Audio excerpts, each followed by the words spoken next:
Hello, everyone. How's it going? Okay, I'm trying to figure out what's the best place I could. Okay, right here. All right. So before I say a little bit about me, right?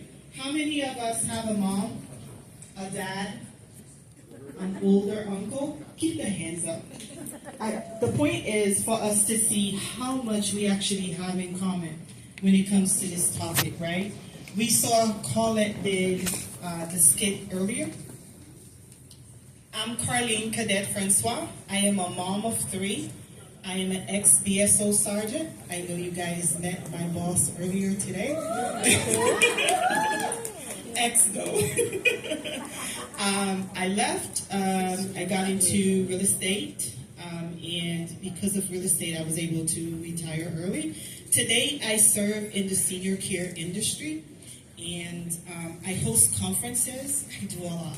So my day-to-day involves zoning meetings, speaking for my clients, reading policies, procedures, and then translating them, collaborating with ACA, making sure I'm doing what they want me to do so my client can get their license. Today I'm going to talk briefly about what it's like when something like this happens, like how Cornette have it, and she's not able to speak for herself.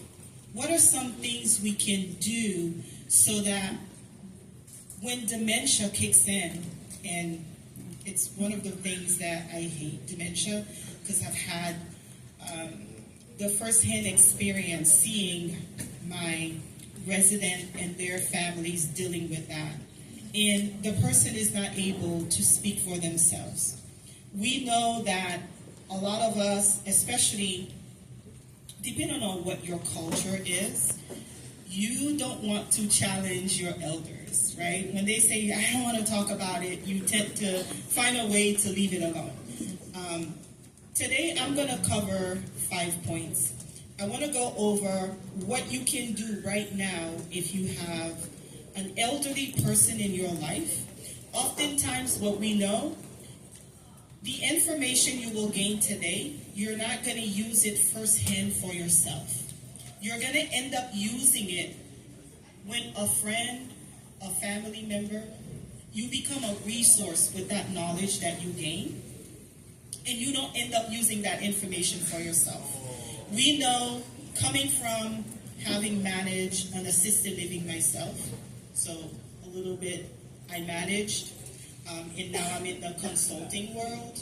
I also do larger conferences, senior care conferences, and we don't know what a power of attorney is, right? We don't know that assisted living businesses require that if mom has dementia, mom needs to have a power of attorney, healthcare surrogates.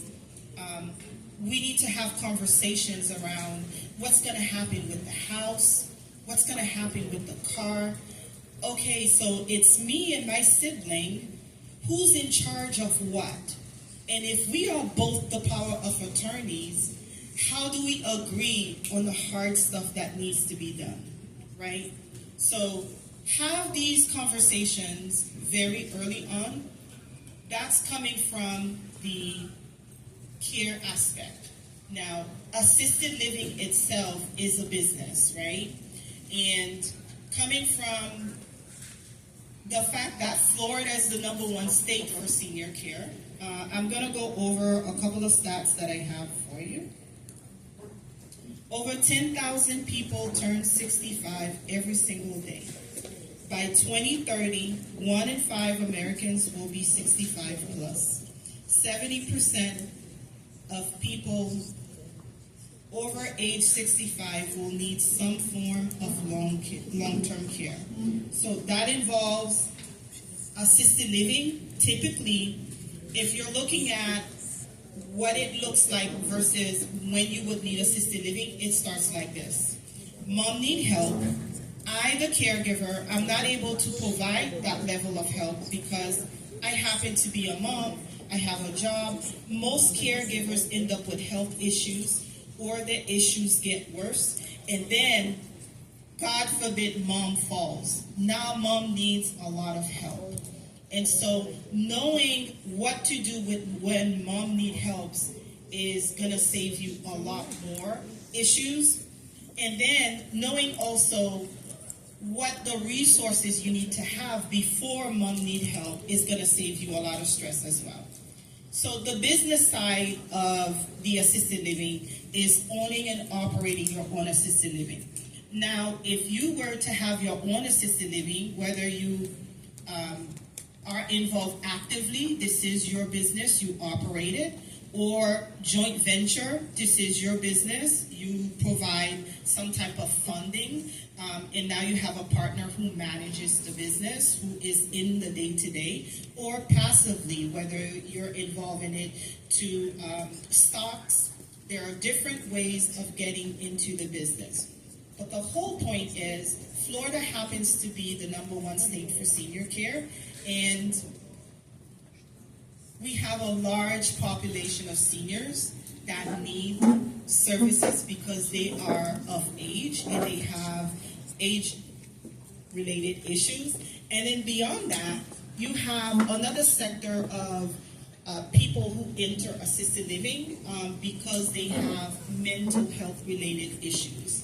So in essence, it is a business that makes you feel good, that help you to enjoy making a difference, and I have a couple of things here.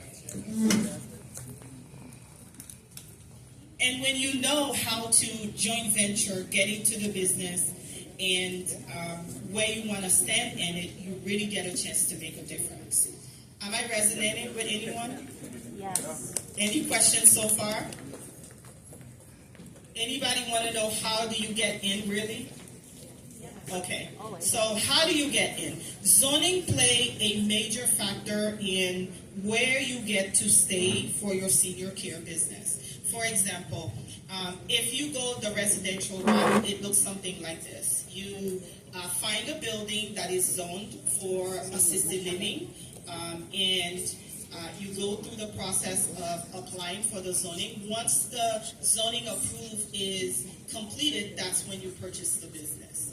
It goes the same way for residential and for commercial, and oftentimes people make the mistakes of not going through the zoning process, and I've found a lot of realtors would search online, and I've been training some realtors on how to deal with people that are looking for senior type of businesses to get into, because if you miss one step, now you just help someone purchase a building that they cannot use for senior care.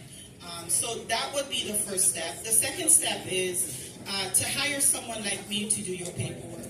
And oftentimes, people don't know how long it really takes to finish the paperwork process, but the installation process is what really takes the longest. For example, you need fire alarm, fire sprinkler, generator.